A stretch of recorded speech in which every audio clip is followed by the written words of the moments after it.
Hello and welcome to our new installment for our series of online microbiology classes. And today we're going to talk about microbial ecology. I would like to welcome you together with my guest lecturer dahil siya ay magulo. I would like to thank you all for subscribing. However, if you're new to our channel and you like the contents of our video, anong gagawin mo? What you're gonna do? Just click the hit that like button as well as subscribe. And to my students who haven't hit that notification bell, kindly click that so that you will be notified every single time we're gonna make a new video together with this small one. Again, we would like to welcome you to our new series for your microbial ecology.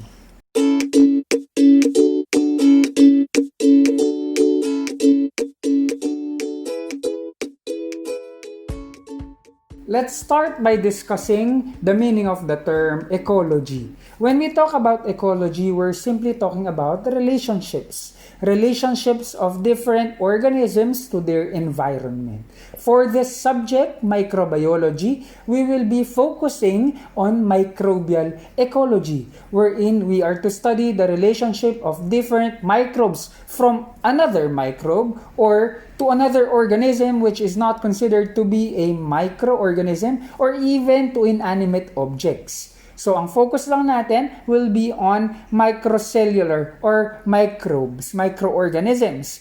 We have this term you call symbiosis. Symbiosis is wherein two different organisms live together. And these organisms that lives together is what you call your symbionts. There are different relationship or symbiotic relationship that exists in the world. Number one will be mutualism. Pag sinabi nating neutral, there are two organisms that live together given a particular area, however, neither one of them benefits or is being harmed. Ibig sabihin, they simply exist together, pero walang nakikinabang, walang nasasaktan. Neutralism. We also have commensalism. Commensalism is a relationship where one symbiont clearly benefit from the other, while the other one is neither hurt nor benefits. Another, in your symbiont usually, or in your commensalism, your symbiont that benefits usually use a host in order for it to have a housing. For housing purposes lang. Ngayong nabanggit na natin ang term na host, I would like to define what hosts are. Hosts are any living organisms that harbors another living organism. So technically speaking, you can be a host without being hurt or without even benefiting. As long as you house a particular organism that is considered to be living, okay, tawag sa'yo ay host. Well, that also includes your acellular cells, which are your viruses, despite them being technically dead.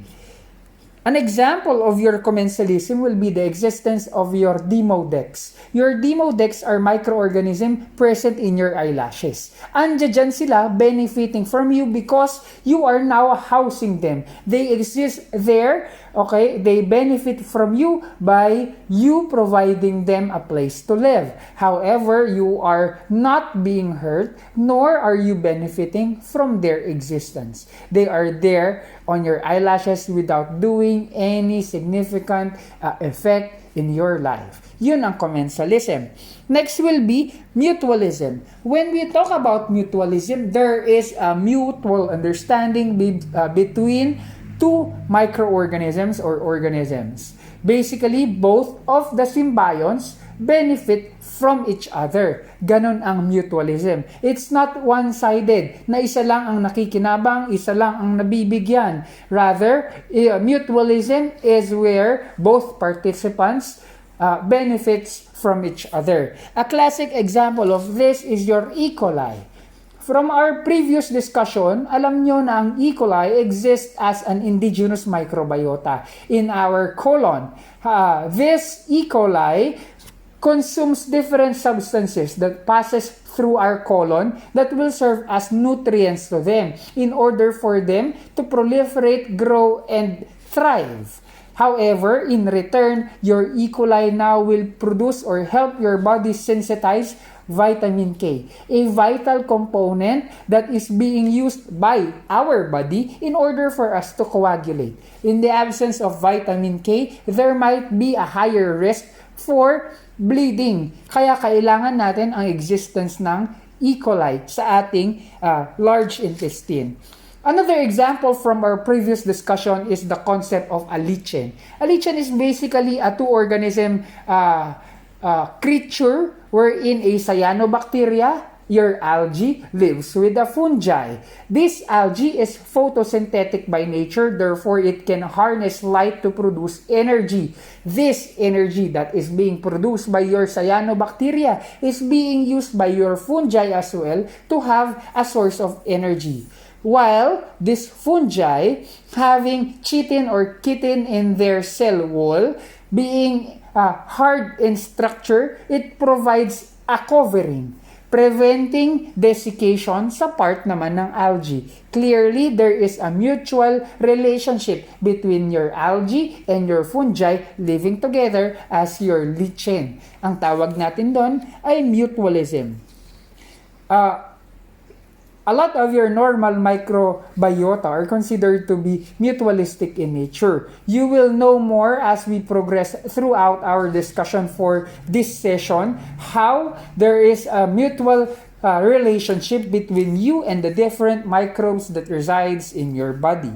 Kung merong mutualism na nagbe-benefit ang dalawa at merong commensalism where only one benefit and the other is neither hurt nor benefits from the relationship, meron naman one clearly benefits while the other is being hurt. No, this is not martyrdom. This is what you call parasitism, wherein one of the symbiont benefit from the other symbiont, while the other one is being hurt or harmed. According to the definition, beneficial to one symbiont while the other experiences a detrimental effect. Basically, two classifications of your parasite. Pag pinag-usapan natin to, yung isa matalino, yung isa hindi masyado. Or in English, you have your smart and your dumb parasite. What makes one smart? Because they simply benefit by getting nutrients from their host cell without even causing any disease or killing their host. Ibig sabihin, they will now have an unlimited source of nutrients kasi hindi nila papatayin ang source. However, the other one, being dumb, they get nutrients to the point that their host cell will now die, requiring them to find another host. That's why they're called dumb. Those are all your different types of symbiotic relationship for your microbes. Now, we focus our attention in the discussion of your indigenous microbiota. Your indigenous microbiota, from your previous understanding, are basically harmless under normal circumstances. Andiyan lang sila sa iyong katawan at wala silang kinakos na any disease condition. Back when you were still on your mother's womb, which is considered to be a sterile environment, meaning there is no existing microbes within the mother's uterus while you were on your fetal stage, wala ka pang microflora. However, the moment that you've passed through the vaginal opening during expulsion or fetal delivery and up till the time that you are now listening to this video, you have been exposed to different microorganisms that took permanent residence within our body. Ang tawag natin doon, your natural microbiota. This time is where different microbes, both harmless as well as those that causes diseases, sticks to your body, particularly to your skin and to other mucosal openings, wherein it is considered to be highly nutritious, moist, and having a good temperature in order for different microbes to proliferate. Ang tawag natin sa kanila, yung mga microbiota. However, there are also some microbes that you encounter from your day-to-day life that somewhat sticks to your skin or to different mucosal opening of the body that basically takes a temporary residence. Ang tawag natin sa kanila, transient. What differs with a normal microbiota and a transient microbiota? Your normal microbiota basically exists in your body for a long time. Your transient microbiota will simply be there for a couple of days or probably weeks. But then, because of some reasons, this transient microbiota are being deliberately removed from the body. The following are the reasons bakit nawawala yung transient microbiota sa ating katawan. Number 1, okay, every single day you are taking a bath. By taking a bath, you are now being able to remove different transient microbiota present in your skin. Number 2, because of the existence of a permanent resident or your normal microbiota, think of it as if your body is like a condominium or an apartment or a dormitory wherein no one or no other person can occupy the same space unless the original resident will go out of that space. Same is true with your body. Once something is residing already, ergo, your microbiota, okay, no transient microbes will be able to thrive because your normal microbiota takes up the space as well as the nutrients present in your body. Kaya wala nang mapagkukunan ng nutrients ang transient microbiota. Kaya in turn, they will sooner or later, they will die. Next, different body parts of your body has different pH level. Pag pinag-usapan ng pH from our previous discussion, you have alkalinic or acidic in nature. Depending on the type of microorganism, whether it be acidophilic or alkyphilic, or those that thrive in an alkalinic environment or those that thrive in an acidic environment, okay, they will die depende sa pH ng iyong katawan. That's why some of your transient microbiota results to death because of the difference in pH depending on the body part. Next, they are being killed by different substances that are being normal or that are normally being produced by your microbiota. Nagsisikret kasi yung normal microbiota mo. That's why, because of these different secretions and products and chemicals that are being produced by your normal microbiota, pinapatay niya ang existence ng inyong transient microbiota. By the way, your transient microbiota might either be beneficial or harmful. Okay? So, there is this what you call your indigenous microbiota now, na-justify na natin. Why it is said that we exist in a mutual relationship between your indigenous microbiota? Because they prevent harmful transient microorganisms to thrive and proliferate by excreting different chemicals that inhibits the growth or kills that particular transient microbes. And lastly, you also have different bodily secretions as well as excretions that inhibits the growth of this transient microorganism, resulting to their death later on. Both this indigenous microflora as well as transient microflora are being attracted to your body basically because of the moisture, the conducive temperature, because from our previous discussion, most of your microorganisms are considered to be mesophilic, ibig sabihin, body temp ang gusto, okay? And because of the different nutrients present within the body, our body as human beings are conducive to be host for multiple microorganisms.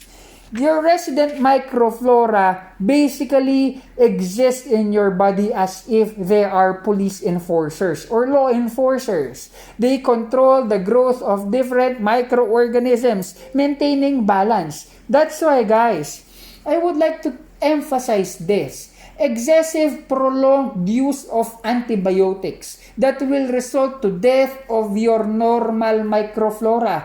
It's as if you killed our law enforcers, and killing our law enforcers will create chaos within our society. Same is true with your body. Pag pinatay mo ang microbiota, ang normal microbiota, chaos will be all over your body, and numerous different microorganisms will now start to proliferate, and that might cause to an infectious disease we now call as super infection. This is the danger. That's why as nurses, you should always remind your clients to take their antibiotics as prescribed in terms of dose, in terms of frequency. Hindi porket wala ka ng simptomas ng sakit or any symptoms or discomfort, okay, that will warrant you to stop your antibiotics. That is a big no-no because antibiotics are supposed to be taken according to the prescription in order to prevent mutation as well as superinfection.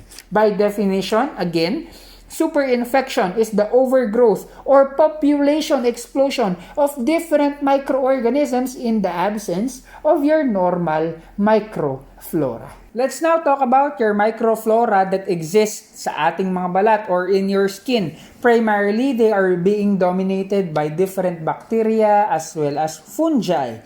They live deep under your skin layers where you can find your hair follicles, your sebaceous glands, your sweat glands, because basically this is conducive for their growth. Number one, moisture is conducive for their growth, and your sebaceous glands, being high in nutrients, will serve as your, nutrient source for your different microbes. Kaya madalas doon mo sila nakikita. That is the very main reason why commonly you are forming different acne on areas na may buhok. Or you will form different skin infection when you plug out your hair, okay, creating depression on that skin. Doon nagpo-proliferate ang ating mga microflora. Okay, also, different mucosal openings in your body are being inhibited by your inhabited by your different bacteria because of the presence of various excretions as well as secretions. Kasi sa ating mga microbiota, these are beneficial. Transient microbes can either be harmful or helpful. Pero madalas, these are being removed to our body every single time that we are to perform our hygiene. Pag-usapan natin yung hygiene because for us healthcare professionals, especially for nurses, who is expected to have the most time na nurse and patient relationship, we can be reservoir or channels to promote cross-contamination. Kaya if you are practicing the nursing profession without careful consideration in your cleanliness, in your hygiene, you might be the reason why your patient might experience different infectious condition. Ikaw ang naging nag-serve as way for different microorganisms to be transferred from one place to the other. Okay? Potential harmful transient microbes are harbored through sweats, oils, as well as secretions from different body parts. Kaya ka nagkakaroon ng odor because this is where your microbes consuming your dead skin cells will now proceed to different metabolic reactions, and as a result, they will produce odor. Kaya kapag hindi ka naliligo for such a long time and microbes are not being eliminated from your skin, tendency is you will have a very pronounced odor. It means different microorganisms are thriving, eating your dead cells, thus producing your distinct odor. And examples of your microflora present in your skin are your Staphylococcus, your Coryn bacteria, your Propionibacterium. Again, going back to its importance as healthcare professionals, you should always maintain the cleanliness of your skin. Not only your skin, but also transient microbiota can stick to our clothes. That's why as nurses, you should always keep your clothes as clean as possible. I would like to share my experience being a operative nurse or nurses that works in the OR.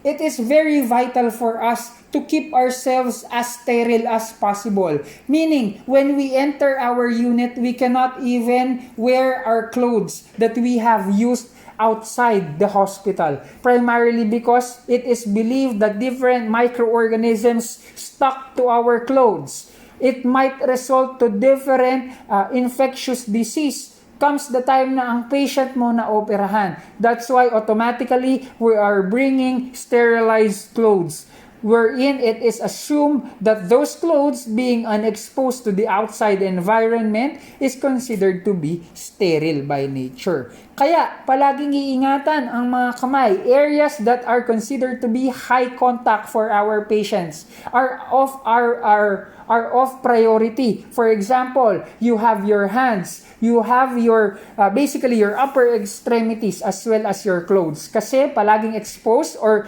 patients are always in contact with these surfaces. That's why you always need to clean them. That is basically the principle of frequent hand hygiene that is being promoted by WHO as of the moment in order to reduce the transmission of your COVID-19 or your SARS-CoV-2, the causative agent of your COVID-19. Because your COVID-19 or your SARS-CoV-2 might be considered to be transient microorganisms. For example, a person have coughed through the air, and you know that SARS-CoV-2 can survive in your atmosphere. Okay, walking to that sneeze cloud, you might be able to attract different microorganisms from your body. What will help you to eradicate those microorganisms? You need to disinfect. You need to clean your hands and maintain proper hygiene to prevent cross-contamination. This topic is very timely nowadays in order to prevent the cycle of your infection, which will be the focus of our next discussion on our next session. Kuha? Alright, there are several considerations by which different microflora sticks to your body. Number one, depende sa anatomical landmark. Since there are areas that are highly moisturized, or you are sweating a lot or producing several or copious amount of sebaceous products. Okay, I'm talking about your armpits or your axilla as well as your groin, because these are highly or they are moist by nature. Okay, different microorganisms thrive on that particular areas. Okay? Another will be, aside from anatomical landmark, you have your moisture, you will also have your pH. Later on, as we talk or continue our discussion, you will understand that different substances or different microflora are considered to be acidophilic or alkyphilic in nature. Kaya, important din ang considering your pH in order to know where those microflora will now reside. Those are your microflora of the skin. You also have the different microflora of your ears as well as your eyes. Simula tayo sa ears. The microflora of your ears, particularly the outer portion of your ear, which is basically an extension of your skin, have the same microflora like that of your skin. Okay? The middle portion and the inner ear is strictly or technically considered to be sterile in nature. In the presence of microbes in this area, this might cause different infection and inflammatory conditions of both the middle and the inner ear, because we have this eardrum that basically separates your outer ear to the middle and inner ear. Kaya hanggat maaari, okay, or technically speaking, your inner and middle ear are considered to be sterile. But there are instances that your eardrum will be perforated, that will cause a high chance for infection or proliferation of your different microflora on areas na hindi naman dapat and might cause ear infection. Kaya dapat be careful and be mindful on how you perform hygiene of your ear.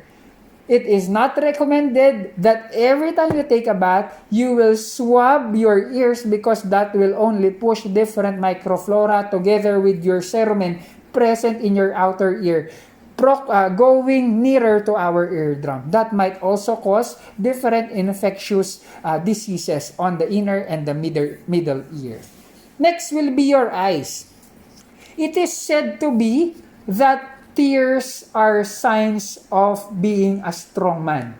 That strong man cries. Well, there's a science behind that. Basically, your tears contains different lysosomes. Your lysosomes will have different digestive enzyme that will combat different microflora present in your skin that might be harmful. Kaya pagka ikaw ay nagti-tear up, that means your body is naturally producing a combative substance in order to prevent eye infections. I even remember it is usual that when I start to get oily all over, that will be conducive to different microbial growth. Tendency is I will start to cry. I'm not a crybaby, however, that is a sign that your body is starting to produce different defense mechanisms in order to prevent growth of different microbes. Punta naman tayo on your respiratory system. Your respiratory system is basically divided on your upper as well as your lower respiratory system. One thing is for sure, when you go lower and deeper in your respiratory system, it is considered to be sterile. Dapat walang microorganism. That's why if there will be an infectious pathogen or a virus, example of which is your COVID-19, that will go through your different openings of your body such as your nose, your eyes, your mouth, that might infect your lungs, lung tissues, which is supposed to be considered as a sterile area. It might cause different pathologic changes. Kaya nakaka-experience ng difficulty of breathing and even worse, death ang mga patient who suffer from infection from SARS-CoV-2. That basically is because the lower respiratory tract should be free from normal microflora. Pero the upper respiratory tract contains numerous amount of normal microflora because this will now serve as traps preventing pathogenic substances from getting deeper and deeper to your respiratory system. Okay? If you remember, based from your concept from your anatomy and physiology, it's up until the division of your bronchi where goblet cells will exist. And these goblet cells producing sputum will now trap different substance. Within this sputum are several microflora present starting from the opening of your nostrils down to that particular area, preventing further advancement or preventing different microorganisms from advancing deeper through your respiratory system. There is this what you call healthy carriers. Your healthy carriers harbors virulent pathogens present in their nasal passages, throats wherein the carriers are being unaffected. Walang disease manifestation. It sounds familiar because nowadays we have this concept as asymptomatic patients for COVID-19. These asymptomatic patients are considered to be healthy carriers that despite them being unaffected, technically speaking, by your SARS-CoV-2, walang manifestation ng COVID-19, they are able to transfer it from one person to the other. Tawag sa kanila, healthy carriers or your super spreaders. They might cause infection to other individuals that might be considered more susceptible, especially those that are immunocompromised. Pero hindi lang COVID-19 ang natatransfer ng healthy carriers. You have your diphtheria, your meningitis, you have your pneumonia, as well as whooping cough. That's why it's always important as per WHO etiquette, how are you to cover your nose and your mouth during a sneeze. You are not to use your hands because these are high contact areas. You are rather to use this part of your hand or your upper extremity because seldom will you have direct contact on this particular antecubital space. Alright, so that is basically your microflora of your respiratory system. Now tackle the different microflora present in your oral cavity down to your gastrointestinal as well as genitourinary. Simulan natin sa oral cavity. Though your mouth being highly moist in nature as well as it is highly nutritious in nature because basically that is the area wherein you ingest food. It is very conducive for multiple microorganisms to thrive. Okay, whether it be an aerobe or a aerobe microorganism, it is very conducive for this particular microbes to proliferate. A particular example of this is your alpha hemolytic streptococci, which is the most common indigenous microflora present in your mouth. In the absence of this streptococcus, there might be several infections related to your mouth and to your throat that might occur.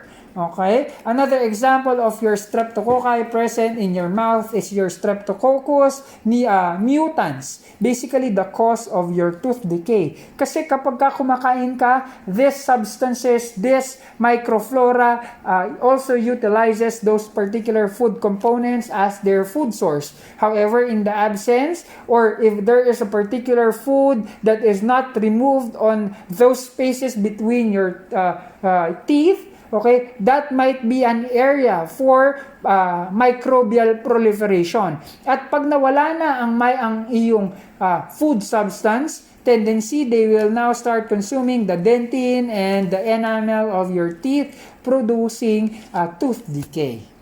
Next will be the microflora of your gastrointestinal system. Punta tayo sa gastro or your stomach. Your stomach is highly acidic in nature with a pH ranging from 2 to 5. Having that said, only a select few microorganisms can thrive in that area, particularly your acidophile. There is a particular microorganism that stands out, and that is your Helicobacter pylori. Your Helicobacter pylori is considered to be acidophile and normally present in normal amounts in your in your gastric area. However, if their growth is uncontrolled, it is the common cause of your ulceration. Ang ulcer mo ay parang sugat. Sugat saan? Depende kung saan. Kunyari, stomach ulcer or gastric ulcer, that is basically a wound on your gastric area, normally caused or brought about by the existence of your Helicobacter in an abnormally numerous amount. Next will be your stomach pH at times keeps the growth of different microorganisms at normal phase. Now, if there will be a chance that the pH of the stomach will start to increase or will be alkalinic by nature, that will initiate growth of different microorganisms that in normal condition will not thrive because of a normal acidic pH. Examples of diseases that might alter your gastric pH will be your stomach cancer.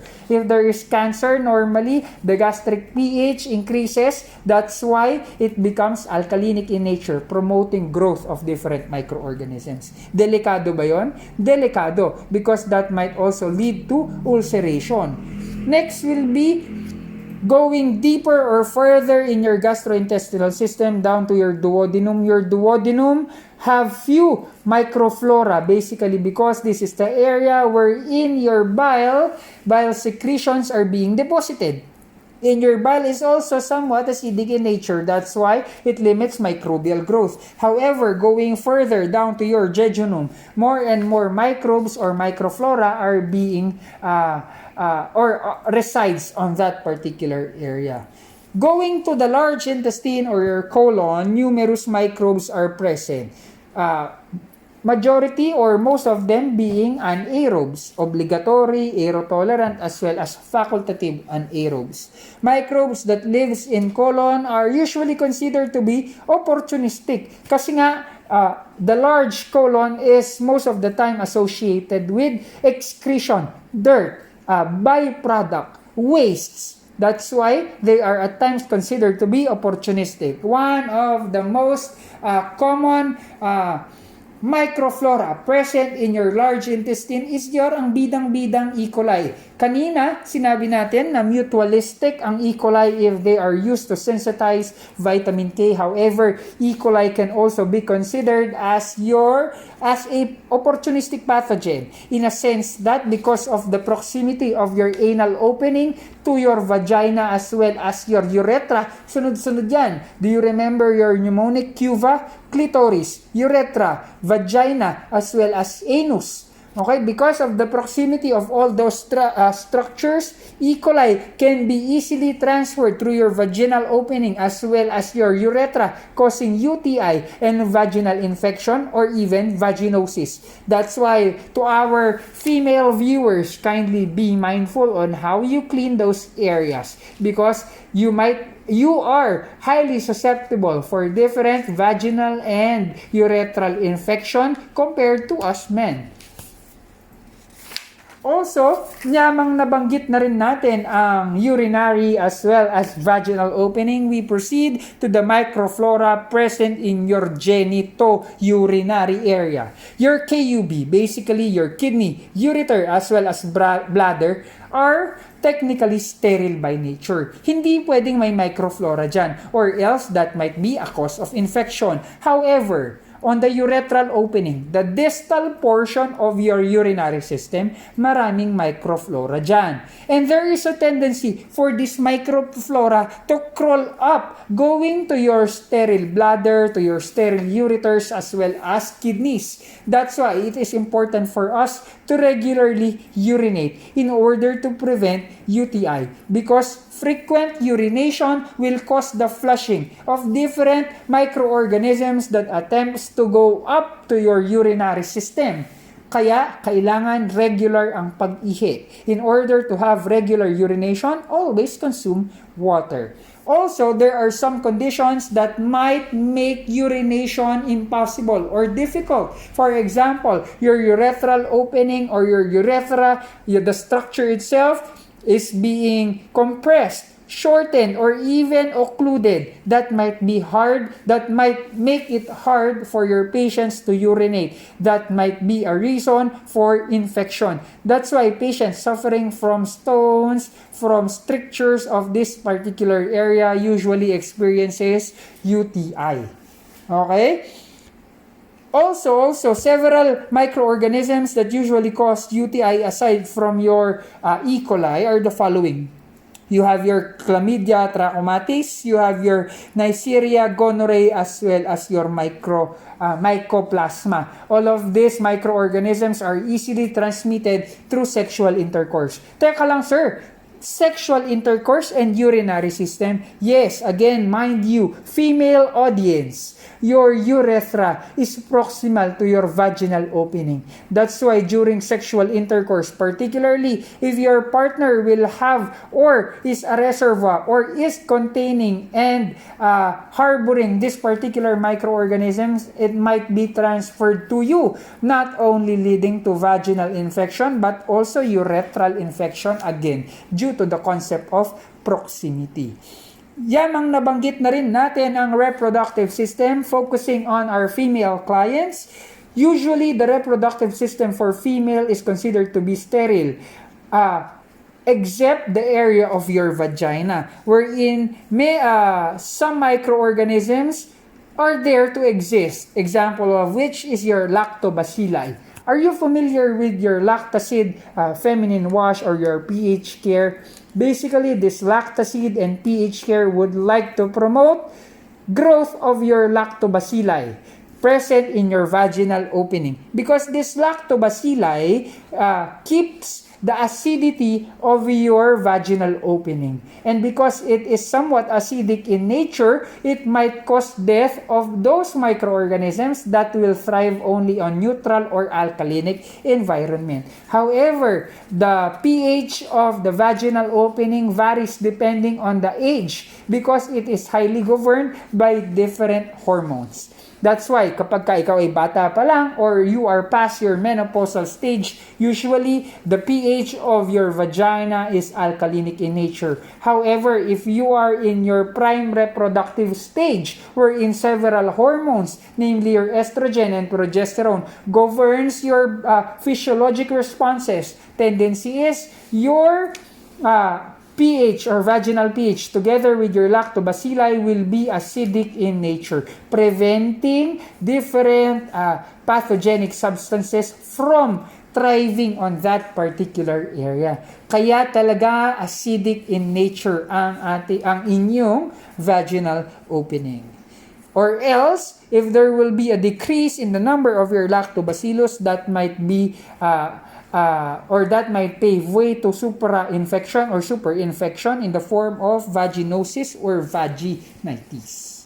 This microflora in the body might have some benefits as well as harmful effects. Simulan muna natin sa benefits of your microflora. Number 1, as our example a while ago for E. coli, your different normal microbiota or your indigenous microbiota are basically needed for synthesis of different vitamins as well as minerals. Kaya maganda silang nasa loob ng katawan. Number 2, basically, this microbiota, despite them being indigenous or normal in nature, they are still considered to be foreign substances. And based from your concept of anatomy and physiology, foreign substances alerts your immune system.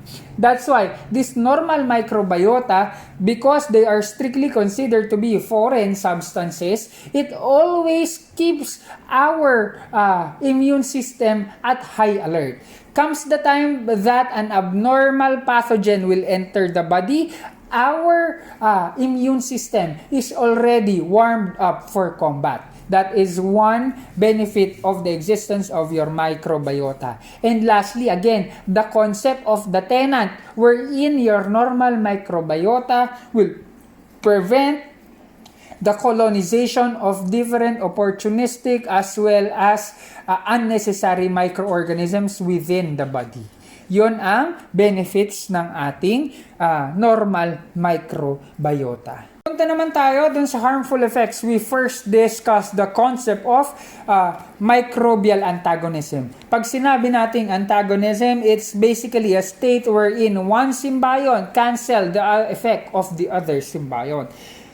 Basically, it's a phenomenon where microbes will cancel each other out. Many indigenous microflora occupies your body. That's why newcomers will not be able to thrive because of an antagonistic relationship wherein the newcomers will not be able to fight and to compete with your attachment sites for nutrients as well as spaces for growth. That's why microorganism or your normal microflora is important. Also, you have your antibiotics, which are substance chemically or chemicals that are naturally produced by different microorganisms that basically inhibit or kill another microorganism. You also have your bacteriotoxin produced by your E. coli that inhibits the growth of different opportunistic pathogen within your colon. Yun ang benefits pa. Punta naman tayo sa mga harmful effects. You have your opportunistic pathogen. Your opportunistic pathogen basically are normal microflora that hangs out, chill lang sa katawan that in normal circumstances that does not cause any disease condition. However, given an opportunity, sir, you keep on repeating the term giving an opportunity. How will you give an opportunity to this particular microbiota to be opportunistic? Pwedeng ganito. For example, layers of the skin were tampered. Nasunog ang balat. Nasugat ang balat due to incision or surgery or simply bruising. All those might be port of entry of your different microflora that might not be necessary within the inner portion of your body that might result to disease. Ang tawag natin doon, opportunistic pathogen. Paano pa?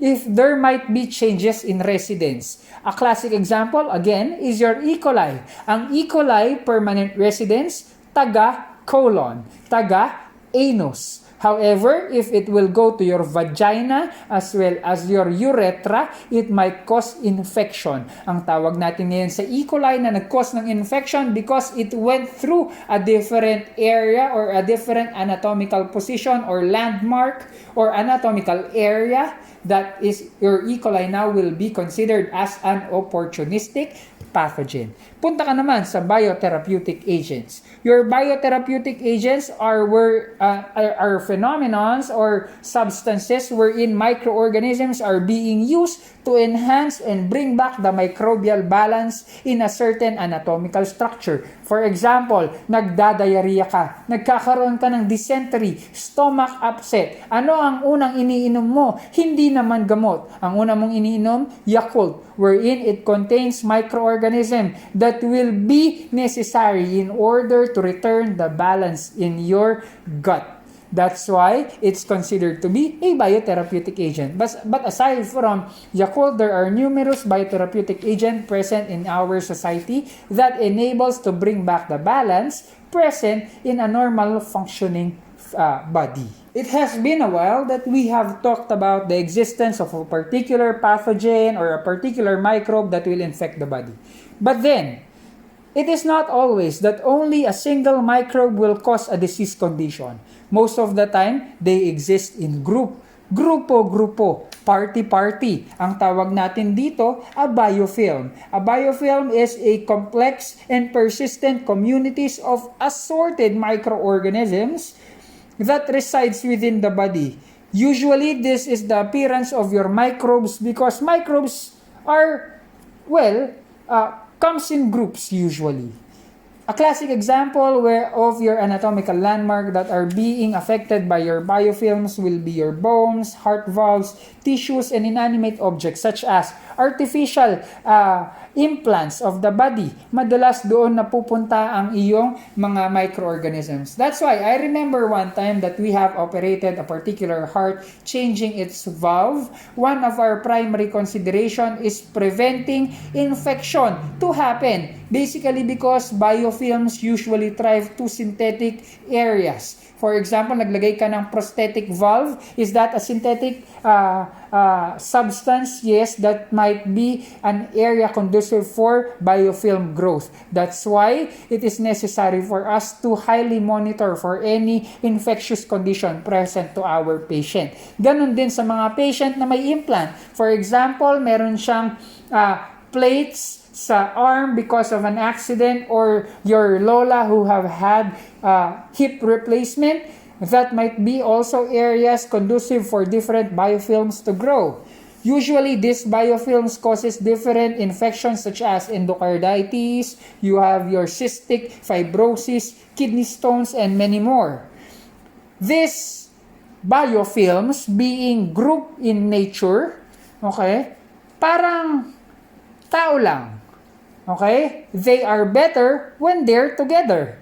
Biofilms are better when they are together. However, better in a bad form because it will be harder for us to kill and eradicate these biofilms because of several reasons. Number one, these biofilms are said to be highly resistant because of their structures, wherein different microorganisms complement each other, releasing different substances that might serve as protection to a particular microorganism that nung una, pag siya lang mag-isa, konting antibiotics lang, for example, your penicillin, that might kill already the microorganism. However, because this microorganism now belong to a community, other members of the community or other members of the microbe might produce penicillinase or might produce beta-lactaminase. You know from our previous discussion that this will destroy the integrity of the medication. Will penicillin be still effective to this particular biofilm? Not anymore. Kaya mas mahirap silang patayin. Number two, because they exist in groups, okay, they cooperate to break down nutrients. Dati, isa lang ang kumakagat sa iyong nutrient source and it will be hard for that particular microorganism to somewhat digest and use that food source as their nutrient source. However, because more and more substance aid to consume that particular food particle, okay, nutrient delivery is now more effective and more efficient for biofilms. At times, one microbe in a biofilm consumes the waste that is being produced by metabolism of the other microorganism, making it a mutual understanding between microorganisms living in a biofilm. Kaya, mahirap silang patayin at madali silang dumami. Aside from their cooperation to consume a particular substance, different researchers believe that indeed these microorganisms are able to talk to each other, cooperating, nagbabayanihan sila. That makes it more difficult for us to combat this particular biofilm. Okay? This is a relationship called synergism. If antagonism cancels each other out, synergism, based from our previous discussion, is where one organism plus one organism administered together or comes together, it will produce greater results than them existing individually. However, this is an opportunistic pathogen. This is an infectious particle. Is that a bad thing? Yes. Imagine, two robbers will plan to rob your house. Is that worse than one robber thinking to rob your house? Yes, it is. Same is true with these microorganisms. They are synergistic by nature. Kaya nagtutulungan sila. Para ano? Para kalabanin ka as the host. Is that dangerous? Yes. Those are the very main reasons why biofilms are dangerous or might cause severe and debilitating conditions to our clients. Also, because of their large appearance, it will be hard for phagocytes to consume them. It will be extremely hard to phagocytize them because of their large structure. Because of this, like a child, nagtatampo ang mga phagocytes mo. Buisit, sasabihin niya, nakakainis. Hindi ko makain ang biofilm. Sobrang laki. And now your phagocyte will throw a tantrum. Throwing a tantrum, it will produce what you call your frustrated phagocytosis, or that phenomenon is called your frustrated phagocytosis, wherein because of the inability of your phagocytes to engulf, to phagocytize your biofilm, magdadabog, nakakainis, hindi ko magawa ang purpose ko. Rather than consuming or phagocytizing, it will now produce toxin. What is the danger for toxin? Your toxin is created by your phagocytes for the purpose to destroy your biofilm, for the final effort to produce or to destroy your biofilm. However, because of the structure and the resistance that your biofilm has, rather than it being destroyed, adjacent cells that are most of the times considered to be healthy tissues will now be the one who will suffer from those toxins. Kaya, delikado ang frustrated phagocytosis because those toxins coming from your phagocytes will be the reason of normal cell to be destroyed. To wrap our session for today's discussion, we've basically talked about your ecology, wherein we've defined ecology as a systematic study of different relationships happening in our environment. Also, we have defined the term symbiosis, wherein one and two microorganisms live together. Two different microorganisms living together. There are several types of which, namely, your neutralism, walang benefit, walang harm. Commensalism, wherein one benefits, the other one is unaffected. You have your mutualism, both benefits. You have your parasitism, one benefit, one is being hurt. That is parasitism. We have also focused our discussion on your indigenous microflora. Basically, these particular microbes are present in our body, yet they are considered to be harmless in normal condition. There is this what you call transient microbes, that because of our exposure to our outside environment, these microbes comes in contact to our body and takes up temporary residence. However, because of several factors, these microbes are termed to be transient. What are these factors? Number one, you are always taking a bath. Number two, because there is the existence of your microbiota that prevents colonization of these transient microbes, and also this microbiota produce different chemicals that initiates death of these transient microbes. You also have the case for the availability of hydrogen or your pH, whether your areas are alkalinic or acidic by nature. And you also have your different physiologic secretions as well as excretions.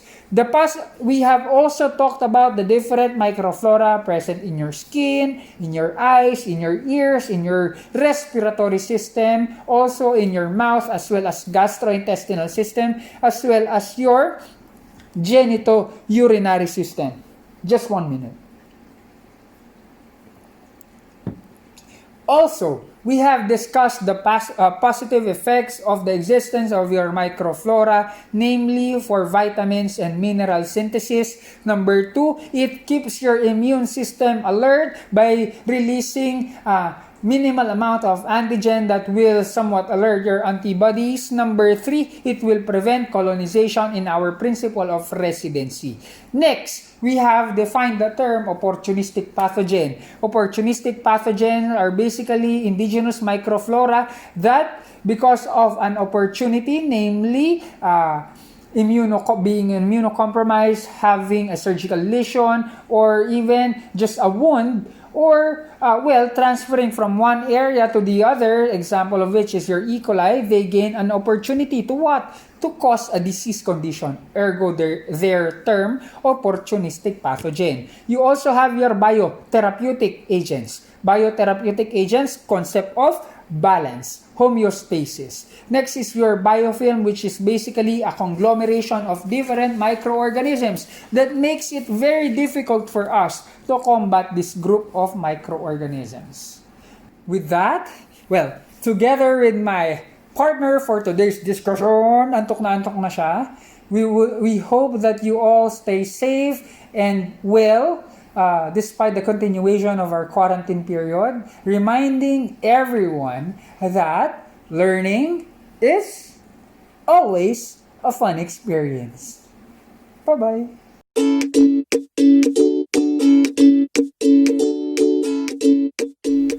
Baba ka na. Tapos na ang participation mo.